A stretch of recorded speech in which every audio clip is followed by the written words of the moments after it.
Hello and welcome to the Weekly Word, part of the International Bible Teaching Ministry with Douglas Jacoby. This week we're talking about stimulating books, Muhammad's bio part 2, and does reasoning change minds? Scholarship is crucial. Book learning plays a role. Great patience and careful instruction are biblical. Yet as many of us have learned from experience, we cannot force people to believe or to change their beliefs. Hilary of Poitiers, who lived from 315 to 367, suggested that for most of us, most of the time, desire trumps reason.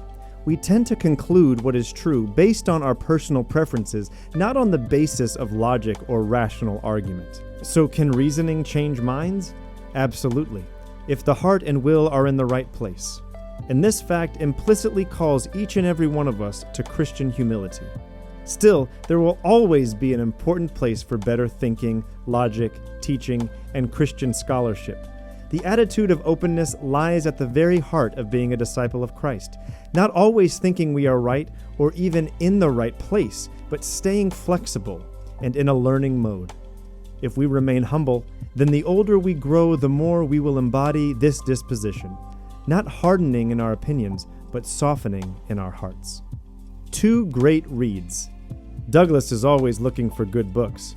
For him, a good book isn't one that reinforces what he already believes, nor is it one whose content he is always in complete agreement with.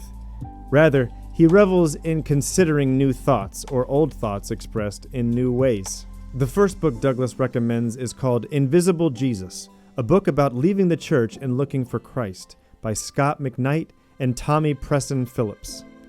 The point is not to give up on big church, but to live out our faith in smaller, less institutional settings. McKnight has deep insight and deep concern for the purity of the body of Christ.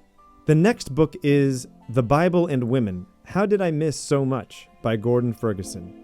An eminently humble and readable story, Ferguson presents the egalitarian view of the women's role.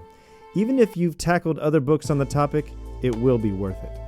Muhammad's Biography, Part 2, Muhammad the Man, from AD 570 to 632. Last week he introduced this series, and today we move to the second installment. In this installment, Douglas looks at his birth and childhood, family, calling, control, charisma, raids and wars, death, and succession. Please click the link provided for the full installment.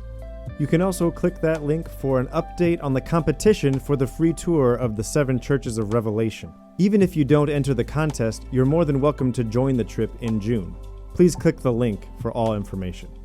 This has been the Weekly Word. Thank you so much for joining us. Until next time, God bless.